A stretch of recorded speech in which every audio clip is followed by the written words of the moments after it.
Welcome back, everyone. It is Sunday sit-down time. Joining me tonight, KSHB's Aaron Ladd out in Kansas City. Aaron, we were at the draft all weekend. Did it live up to the expectations that Kansas City set for that? It was everything we wanted and more. And hey, KC gets to bask in the glow of the Lombardi Trophy. You saw Mahomes, you saw Kelsey bring it out. Clark Hunt gets the last laugh at the end of the first round, putting down his dad's third, his franchise's third Lombardi Trophy there in KC. It was fun. A bunch of fans, everybody stayed safe. I think it was an A+ for KC. That's all you can ask for. You know, I want to ask you, that first day, I felt like the draft pick, the very last one of that day, was kind of a perfect way to wrap it up. A Kansas City day through and through. You know, defensive end Felix Anudike-Uzomah. Tell me what your thoughts are about that pick for KC, the K-State kid. It's almost like storybook stuff, Natalie. Like, really, like the local kid gets drafted.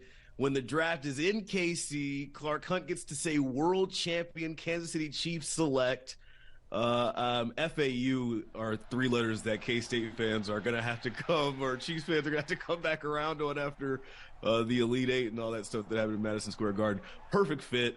He gets to come in, gets to be in a unit and work alongside Chris Jones, work alongside George Karlaftis, in a team that's had immediate success. He's coming into a locker room that knows what it takes to win a Super Bowl title. He's in his own backyard. He says he broke down and cried when he got the call on draft night. I mean, just special storybook stuff, and doesn't have to worry about any of those moving fees or anything like that. He's staying put in KC. That's an advantage. You know, you got to watch him a bit at Kansas State. We saw him against Mizzou. He had a successful game against Mizzou, as did the whole K-State team, I would say. What are your overall assessments on what he brings to the field? He brings that motor. He brings that high intensity. We got to talk to Chiefs assistant general manager Mike Borgonzi at the end of the third round, as the Chiefs talked at the end of every round, and he said that 91 reminded him of Tamba Ali, somebody who's just relentless in their motor. And when KC drafts these like defensive guys along the line, they like the size, they like the fit, they like the versatility to be able to move guys along, play different techniques along, but they also like that motor, right? That's something that we saw in George Karlaftis out of the first round last year for KC. FAU is going to come in. It's not going to be perfect right away, kind of similar to Karlaftis was. There's going to be some growing pains. There's going to be some speed bumps along the way. But he certainly fits the bill and comes into a locker room that knows what it takes to win. Do you think he has the sack celebration more down than George did? You got to practice it now, right? Like he had the K-State one, got enough experience getting the opposing quarterbacks on the ground. But, you know, when you get to the league, it's a little bit different. The emotions, everything's a little bit faster. Guys say the game speeds up. Get the celebration down now. You got to make those adjustments. But I want to talk about the overall strategy of this draft. Once again, felt very defensive-minded for Brett Veach and the Chiefs. What do you think their strategy coming in was, who it was, and did it turn out that way? Yeah, I'll go back to what Borgonzi kind of gave us, and Brett Veach is great as well, but I thought Mike really gave us more insight on what KC was looking for in this draft specifically. And he said, hey, we're kind of in a luxury here where we've got a great roster already. Some might say it was the best roster in the National Football League last year with them claiming the Super Bowl title out in Arizona. They're kind of filling the cupboards, if you will, now, adding depth in some key positions. I thought going into this draft, it was going to be on both sides of the trenches and then give Patrick Mahomes another weapon in the wideout room to try and throw to. And they did exactly that in the first three rounds. You get FAU in the first round. In the second round, you get Rashee Rice, who worked out with Patrick Mahomes on the sly, on the sneak. I don't know how the Chiefs got something off social media in the social media age, but they get that.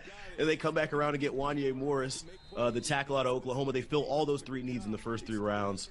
It was just more of filling in the holes and filling in the depths because, as you know, Natalie, you have 15 back there for Patrick Mahomes.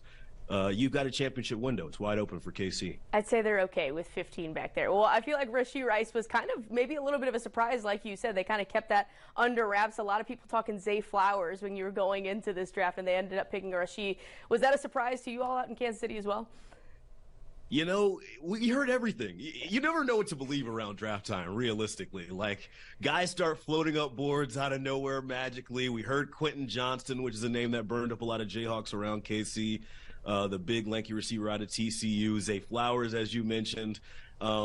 We saw pictures of them working out with Mahomes, but Rashee Rice was not a name, or was the name that kind of surprised folks in the media room when we saw it come across the board as Kansas City's second-round selection.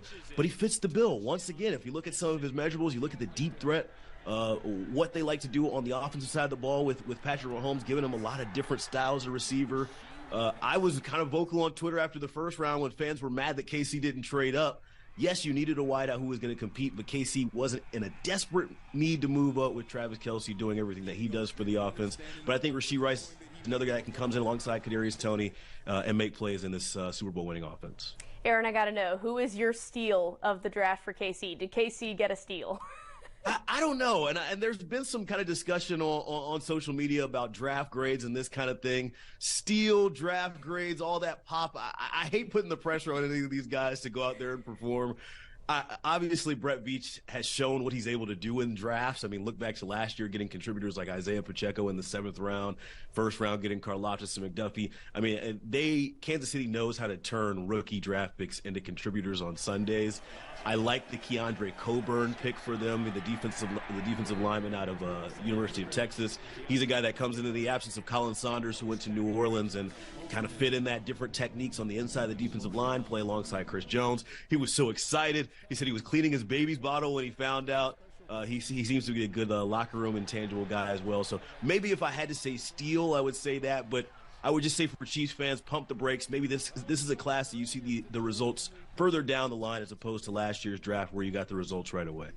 Well, we're not going to put a grade on it, but overall draft assessment. Is that your draft assessment, that this is kind of just, like you said, filling the covers a little bit? Who cares about the draft? You were the Super Bowl champions. Like, the rings are coming soon. Mahomes and then came out. I tweeted out the video after because I hope Chiefs fans understand how special this moment was. You won the Super Bowl. You had the draft in KC. You showed out record numbers of crowds. You take the local kid in first round. Still bask in that, right? KC will be fine. My draft grade doesn't matter. It really doesn't. It really doesn't. Well, now that the draft is passed, we're past the Super Bowl celebrations. Now you get to focus on some Kansas City soccer, Aaron. KC football, yes. KC football. No. Oh, it's not been good so far. Well, I appreciate you making some time for me on a Sunday, Aaron. For sure. MIZ. ZOU, let's go. For the rest of you guys, we'll be right back after the break.